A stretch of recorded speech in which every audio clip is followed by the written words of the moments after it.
Hello friends, मैं श्रेयस पांडे आपका अपने यूट्यूब चैनल शास्त्र में आपका स्वागत करता हूं। आई होप आप सब अच्छे होंगे। आइए स्टार्ट करते हैं हम अपना नेक्स्ट टॉपिक, जो कि है assessment technique in EBS. EBS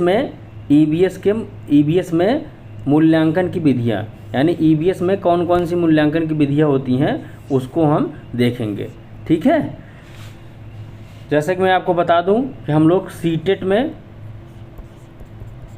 में ईबीएस पेडागॉजी पढ़ रहे थे। ईबीएस पेडागॉजी पढ़ रहे थे, ठीक है, ईबीएस पेडागॉजी पढ़ रहे थे। और उसमें हमारा ईबीएस में पेडागॉजी का आज नया टॉपिक था हमारा कि assessment technique in EBS. EBS में मूल्यांकन की विधियाँ कौन कौन सी होती हैं, कितने टाइप की होती हैं, उसको हम देखेंगे। तो सबसे पहले इसकी विधियाँ जानने से पहले हम ये जान लेते हैं कि असेसमेंट होता है क्या है, यानी मूल्यांकन होता क्या है। तो मैं आपको बता दूं कि मूल्यांकन से बच्चों की स्थिति का पता लगता है कि बच्चों में क्षमता कितना है, बच्चे सीख कितना पाए हैं, या फिर उनकी कमियां कितनी हैं और उनको कितना सुधार के उनको और आगे बढ़ाया जा सकता है। मैं मोटा मोटा बता देता हूं। आइए डेफिनेशन देखते हैं कि मूल्यांकन वह प्रक्रिया है जिसके माध्यम से छात्रों की अधिगम स्थिति, समझ, कौशल और प्रगति का पता लगाया जाता है कि बच्चे की वर्तमान स्थिति, यानी प्रेजेंट सिचुएशन जो है, बच्चे की जो प्रेजेंट सिचुएशन है वह क्या है, ये पता लगाया जा सकता है। उनमें समझ कितनी विकसित हो चुकी है या फिर उनकी समझ कैसे है, प्रीवियस नॉलेज जो थी उनकी क्या है, कैसे है, किस तरीके से, उसको जान सकते हैं।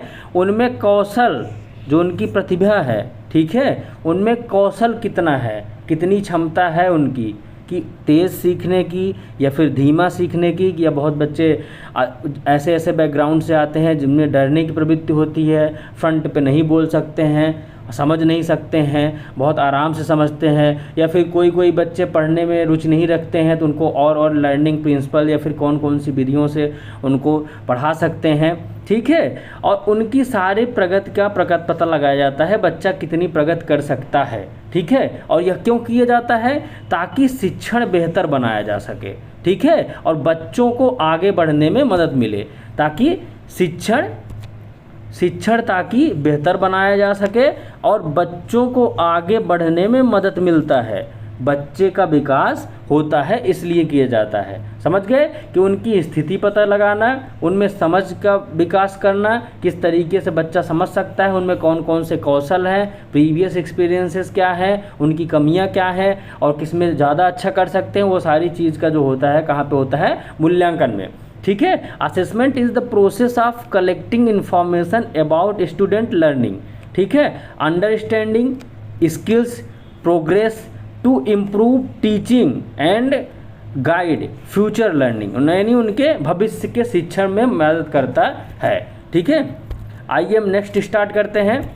इसमें क्या है कि purpose of assessment in EBS में मूल्यांकन का उद्देश्य। मैंने अभी बताया कि मूल्यांकन क्या होता है, अब हम देखेंगे कि मूल्यांकन के उद्देश्य क्या होते हैं, किसमें? ईबीएस में, ठीक है। सबसे पहला उद्देश्य देख लेते हैं हम कि बच्चे ने क्या और कितना सीखा, यह जानना बिल्कुल ज़रूरी होता है कि बच्चा क्या सीखा है और कितना सीखा है। टीचर का सबसे पहला दायित्व यही होता है कि बच्चा कितना सीखा है और क्या सीखा है। बच्चे, आप टीचर हो तो आप पढ़ाते पढ़ाते ये भी कंफर्म करिए, ऐसे सिचुएशन या फिर ऐसे क्वेश्चन पुटअप करिए कि बच्चा क्या सीखा है, कितना सीखा है, इसका जानना बहुत ही ज़रूरी होता है, इसका मूल्यांकन, ठीक है। सेकंड आता है कि बच्चों की कठिनाइयाँ और गलतफहमियाँ को समझना। बिल्कुल, बच्चा सीखने में कहाँ पर कठिनाई महसूस कर रहा है, सबसे पहले उसको जानना, क्योंकि अगर यह आप जान ही नहीं सकते तो बच्चे का विकास आप किस तरीके से करेंगे। अगर आप यही नहीं जान पा रहे हैं कि बच्चे का विकास, बच्चे कठिनाई किस में कर रहा है, तो बच्चे का विकास कैसे होगा, ठीक है। पहले आप उनके कठिनाइयों को समझिए, उसके बाद गलतफहमी, यानी बच्चे की धारणा में कौन कौन सी त्रुटियां हैं या फिर जो उसका एक्सपीरियंस प्रीवियस एक्सपीरियंस है वो किस तरीके से है, बच्चे के अंदर कौन कौन सी धारणा है जो रूढ़िवादिता या फिर उसको पीछे ले जा सकती है, उसको समझना, उसको सुधारना। पहले बच्चा किस चीज़ से कठिनाई अनुभव कर रहा है, कि बच्चा बोलने में डर रहा है, बच्चा प्रश्न पूछने में डर रहा है। आजकल चाइल्ड सेंटर एजुकेशन हो गया है। कौन सा? चाइल्ड सेंटर एजुकेशन, ठीक है, कि बच्चे को केंद्र में रखकर फिर आप शिक्षा दीजिए, ठीक है। तो बच्चे की कठिनाइयाँ समझिए, बच्चा किस चीज़ में कठिनाई महसूस कर रहा है, पढ़ने में, लिखने में, बोलने में। बहुत बच्चे ऑटिज्म होते हैं, यानी अंतर्मुखी होते हैं बच्चे, और सबके साथ नहीं घुल मिल सकते, तो उनको धीमे धीमे ग्रुपिंग कराइए आप। और बच्चा जो जिस धारणा से आया है, बच्चे की उस धारणा को समझिए, बच्चे में कौन कौन सी गलतफहमियां हैं कि अच्छी चीज़ होते हुए भी उसके अंदर डर बैठा दिया गया है, उसको आप जानिए और उसको दूर करिए। यह टीचर का मूल कर्तव्य होता है। मूल्यांकन इसी का होता है। सबसे पहला हमने देखा था क्या, कि बच्चा क्या और कितना सीखा है, ठीक है। हमने दूसरा देखा कि बच्चे की कठिनाइयों का पता लगाना, उसके बाद फिर उन कौन कौन सी गलतफहमियाँ उसमें हैं वो जानना, ठीक है। शिक्षण की गुणवत्ता का सुधारना, बिल्कुल पहले आप बच्चे का, स्टूडेंट के बारे में आप जानिए क्या सीखा है और कितना सीखा है, और उनमें कठिनाइयाँ किस में हो रही हैं, उनकी गलतफहमियाँ क्या हैं। उसके बाद अपने जो टीचिंग लर्निंग मटेरियल बनाइए, आप टीचिंग टूल्स का यूज करिए, ठीक है। जो भी आप लेसन प्लान बनाइए वो उनके हिसाब से बनाइए, कि ताकि बच्चा उसको आसानी से सीख सके और अच्छे से सीख सके, और अपने प्रीवियस नॉलेज पे, किस पे? प्रीवियस नॉलेज पे ही वह कमांड कर सके, मतलब उसके वास्तविक जीवन से जुड़ी होनी चाहिए जो भी आप उसको समझाएं, ठीक है। और जो भी आप लेसन बनाएं, पाठ्य योजना बनाएं, वह लचीला होना चाहिए। पहले उसके आप जानिए क्या सीखा, कितना सीखा, कौन सी गलत कठिनाइयाँ आ रही हैं सीखने में, उनमें कौन कौन सी गलतफहमियाँ हैं। इन सब को जानने के बाद तब आप जो है शिक्षण आप तैयार करिए, ठीक है। यही बोल रहे हैं कि शिक्षण की गुणवत्ता को सुधारना, तभी सुधारेंगे जब आप उनके अंदर जो जो कमियाँ हैं उसको समझेंगे, ठीक है। बच्चों और अभिभावक को प्रतिक्रिया देना, बिल्कुल सही। ये चाइल्ड सेंटर मैंने बताया था कि चाइल्ड सेंट्रिक मतलब बच्चों पर आधारित था पढ़ाई। आजकल जो हो रही हमारी चाइल्ड सेंटर एजुकेशन हो रही है। बच्चा बिल्कुल प्रश्न पूछ सकता है, ठीक है, क्या क्यों कैसे का जवाब मांग सकता है, और आपको उसको देना पड़ेगा, ठीक है। ऐसा ही नहीं कि बच्चा कुछ भी क्वेश्चन कर रहा है, आप उसके आंसर ही नहीं दे रहे हो, बस आप आए पढ़ाते हुए चले जा रहे हो, ठीक है। बच्चा जो भी पूछे पहले आप उसको ध्यान से सुनो। बच्चे को आपको सुनना पड़ेगा, बच्चे को आप सुनिए क्या कह रहा है, किस सोच से कह रहा है, उसके अंदर किस फीलिंग से वो चीज़ें कह रहा है, क्या समझ रहा है, क्या अंडरस्टैंडिंग है, उसकी सुनो। उसके बाद फिर उसका आंसर दो। और अभिभावक को भी आपको सुनना पड़ेगा। अगर अभिभावक आपसे कुछ भी क्वेश्चन कर रहे हैं तो आपको अभिभावक से प्रेम पूर्वक और फ्रेंडली उनसे बात करना पड़ेगा। जैसे बच्चा कहीं सीखने में गलती कर रहा है, ठीक है, आपको पता चल गया कि बच्चा यह चीज़ सीखने में गलती कर रहा है, तो आप अभिभावक से पूछेंगे कि बच्चा इसमें किस चीज़ के लिए गलती कर रहा है, क्या है, आखिर उसका बैकग्राउंड जानने के लिए। वैसे अभिभावक भी अगर ये चेक कर रहे हैं कि बच्चा ये इस चीज़ में वीक है तो वह क्यों वीक है, आपसे वो क्वेश्चन करेंगे और आपको उसका आंसर देना पड़ेगा। नहीं, ये चीज़ें हैं, अभी जिस बैकग्राउंड से आया है उसको ये सीखने में धीमे धीमे टाइम लगेगा, पर एक टाइम आएगा कि वह सीख जाएगा। आप बच्चे और अभिभावक दोनों को प्रतिक्रिया देंगे, ठीक है। आत्ममूल्यांकन और चिंतन की भावना को बढ़ाना, बिल्कुल बच्चे के सामने एक ऐसी सिचुएशन क्रिएट करिए ताकि बच्चा आत्ममूल्यांकन कर सके और चिंतन की भावना भी उसके अंदर बढ़े। आत्ममूल्यांकन कैसे करेगा बच्चा? आप उसको ग्रुप में बैठाइए, ठीक है, आप उसको ग्रुपिंग कराइए। ग्रुपिंग में जब 4-5 बच्चे आ जाएंगे उसमें एक क्वेश्चन पुटअप करिए, ठीक है, एक क्वेश्चन पुटअप करिए। तो सारे लड़के जितने होंगे, जितने भी स्टूडेंट होंगे, उसमें एक आंसर सबका होगा। और सबका हो सकता है कुछ लोग का सेम हो, पर सबका सेम नहीं होगा, उसमें डिफरेंट भी होंगे, क्वेश्चन के आंसर जो होंगे वो डिफरेंट भी होंगे, और जब डिफरेंट होंगे तो बच्चा स्व मूल्यांकन करेगा कि हाँ भाई इसका आंसर ये है, इसका आंसर ये है, इसका आंसर ये है, इसका आंसर ये है, यानी मेरा जो आंसर है उससे डिफरेंट आंसर भी एक ही क्वेश्चन के हो सकते हैं। बच्चा यह करेगा और अपना मूल्यांकन भी करेगा, ठीक है। और जब वह देखेगा डिफरेंट टाइप एक ही क्वेश्चन के डिफरेंट टाइप तरीके से आंसर दे सकते हैं, तो बच्चा उस पर चिंतन की भावना को भी बढ़ावा मिलेगा, ठीक है। नेक्स्ट देखते हैं, हमारा जो टॉपिक है टाइप्स ऑफ असेसमेंट, यानी मूल्यांकन के प्रकार, ठीक। मूल्यांकन के प्रकार सबसे पहला देख लेते हैं हम कि फॉर्मेटिव असेसमेंट, ठीक है, गणनात्मक मूल्यांकन, समेटिव असेसमेंट यानी सारांशात्मक मूल्यांकन, ठीक है, डायग्नोस्टिक जो नैदानिक होता है, पीयर यानी सहपाठी या फिर ग्रुपिंग, और लास्ट में जो दिख नहीं रहा है वो सेल्फ असेसमेंट है। कौन सा? सेल्फ असेसमेंट है ये, ठीक, ये है सेल्फ असेसमेंट, जो खुद का बच्चा स्वयं अपने आप का मूल्यांकन जो करता है वो सेल्फ असेसमेंट के अंदर आता है, ठीक है। आइए हम पहला देखते हैं कि फॉर्मेटिव असेसमेंट क्या होता है। तो मैं आपको बता दूं, जो फॉर्मेटिव असेसमेंट होता है मैं आपको बता दूं, फॉर्मेटिव असेसमेंट जो होता है यह टीचिंग प्लस लर्निंग के दौरान ही होता है, ठीक है, टीचिंग लर्निंग प्रोसेस के दौरान ही होता है, यानी जब हम क्लास में पढ़ते रहेंगे, ठीक है, जब हमारी क्लास चलती रहेगी उसी के दौरान ही हमारी ये टीचिंग लर्निंग प्रोसेस होता है। जो फॉर्मेटिव असेसमेंट होता है वो टीचिंग लर्निंग प्रोसेस के दौरान ही होता है। आइए हम डेफिनेशन देख लेते हैं। यह निरंतर प्रक्रिया है यानी कंटिन्यूअस प्रोसेस होता है, ठीक है, जिसमें बच्चे को की सीखने की प्रगति को रोज़मर्रा की कक्षा में गतिविधियों के दौरान जाना जाता है, ठीक है।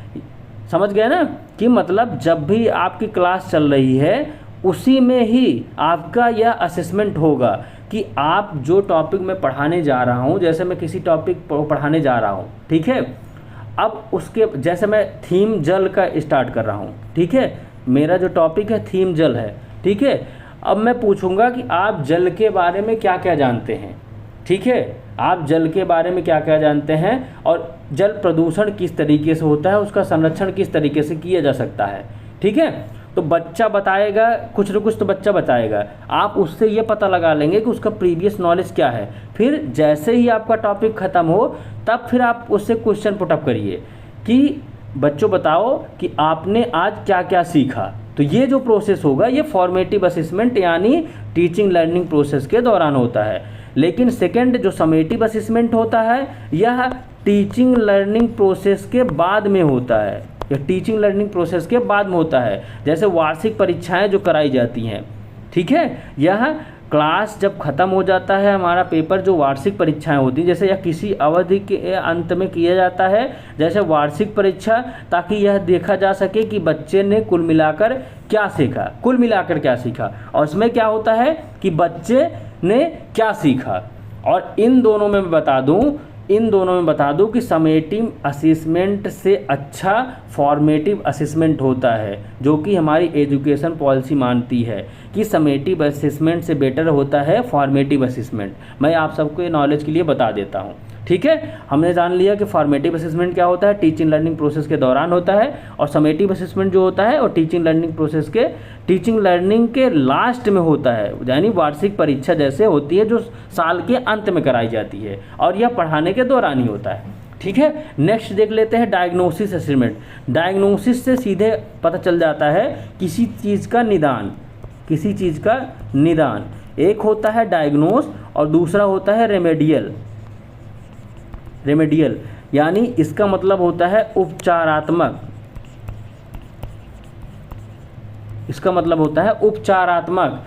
डायग्नोस मतलब होता है निदान, सिर्फ बीमारी का या फिर कोई चीज़ है पता करना। डायग्नोस मतलब होता है सिर्फ पता करना, यानी सिर्फ नॉलेज, जो आपके अंदर नॉलेज है उसका पता करना, डायग्नोस का मतलब होता है, ठीक है। क्या करना है? निदान, पता करना है, नॉलेज। पर रेमेडियल जो शब्द आता है इसका मतलब निदान कर लिए आपको उसका कारण या रीजन पता चल गया है, अब उसका आप सॉल्यूशन ढूंढिए, अब आप उसका उपचार होगा। एक क्वेश्चन आता है सीटेट में कि पहले डायग्नोसिस आता है, पहले डायग्नोसिस किया जाता है या पहले रिमेडियल किया जाता है? नहीं, पहले डायग्नोसिस किया जाता है, उसके बाद फिर रिमेडियल किया जाता है।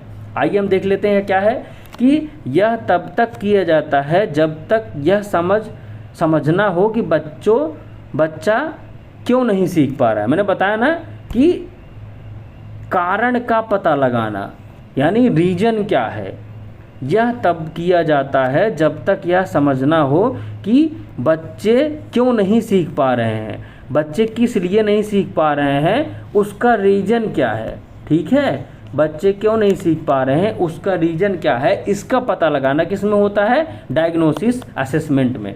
ठीक है, ठीक है। नेक्स्ट देखते हैं हमारा जो पीयर असेसमेंट, इसमें बच्चा एक दूसरे से, इसमें ग्रुप बना दिया जाता है। ठीक है, इसमें ग्रुप बना दिया जाता है, बच्चा एक दूसरे के कांटेक्ट में आता है और कांटेक्ट में आकर आपस में यह अपनी सोच को विकसित करते हैं। बच्चे एक दूसरे से सहज रूप से बात करते हैं, हेजिटेट नहीं करते हैं, और कुछ न कुछ प्रीवियस नॉलेज हर बच्चे का रहता है, या फिर आप किसी ग्रुप में उनको बांट दीजिए। ठीक है, और ग्रुप में बांटने के बाद उनको कोई कार्य करने को कह दीजिए, तो बच्चा एक दूसरे से बहुत अच्छे से सीखते हैं, क्योंकि उनके अंदर वो डर की भावना खत्म हो जाती है। और पीयर असेसमेंट सहपाठी मूल्यांकन एक दूसरे का कार्य देखकर मूल्यांकन करना होता है। यानी बच्चे को ग्रुप में बांट दीजिए, किस तरीके, आप बच्चे को ग्रुप में बांटिए, 4-5 ऐसे 4 लोग का ग्रुप बना दीजिए। ठीक है, अब आप मूल्यांकन न करके पहले बच्चे को दूसरे बच्चे को बोल दीजिए इसका मूल्यांकन करें, दूसरे बच्चे को बोल दीजिए चौथे बच्चे का मूल्यांकन, तीसरे बच्चे के चौथे, मतलब ये इसका मूल्यांकन करे और ये इसका मूल्यांकन करे, ये इसका मूल्यांकन करे, ये इसका मूल्यांकन करे। बच्चे आपस में मूल्यांकन करते हैं तो बच्चे की जो सीखने की क्षमता होती है वो अस्थायी हो जाती है और वह और अच्छे से बच्चा सीख पाता है। ठीक है, नेक्स्ट है हमारा सेल्फ असेसमेंट। ये हमारा दिख नहीं रहा है यहाँ पर, बता दूं मैं आपको, सेल्फ असेसमेंट। ठीक,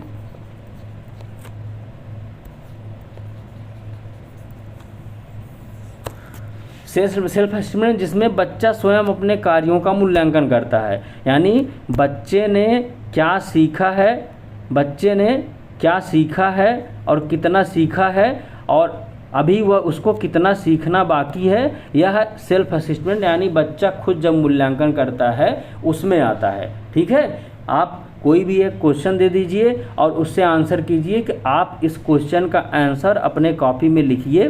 ठीक है, आप एक क्वेश्चन दीजिए, क्वेश्चन का आंसर जो है आप अपनी कॉपी में लिखिए और उससे आप सेल्फ असेसमेंट कीजिए कि आप कितना अच्छा उसका आंसर दे पा रहे हैं। आप एक दूसरे से ग्रुप में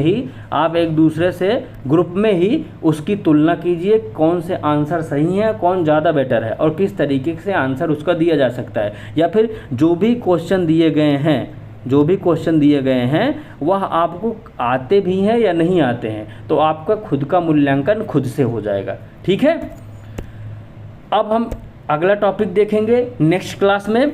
और मैं आपको बता दूं, अगर जैसे आपको इसका पीडीएफ चाहिए, मैंने बताया था कि अगर आपको इसका पीडीएफ चाहिए आप कमेंट सेक्शन में आप कमेंट करिएगा। ठीक है, अगर आपको इसका पीडीएफ चाहिए तो आप कमेंट सेक्शन में आप कमेंट करिएगा, मैं आपको इसको टेलीग्राम लिंक प्रोवाइड कर दूंगा। ठीक है, टेलीग्राम जो लिंक होगा मैं आपको उसको प्रोवाइड कर दूंगा, आप वहां जाके ये पीडीएफ आप ले सकते हैं। आई होप आप सबको अच्छा लगा होगा। मिलते हैं नेक्स्ट टॉपिक के साथ। जय हिंद।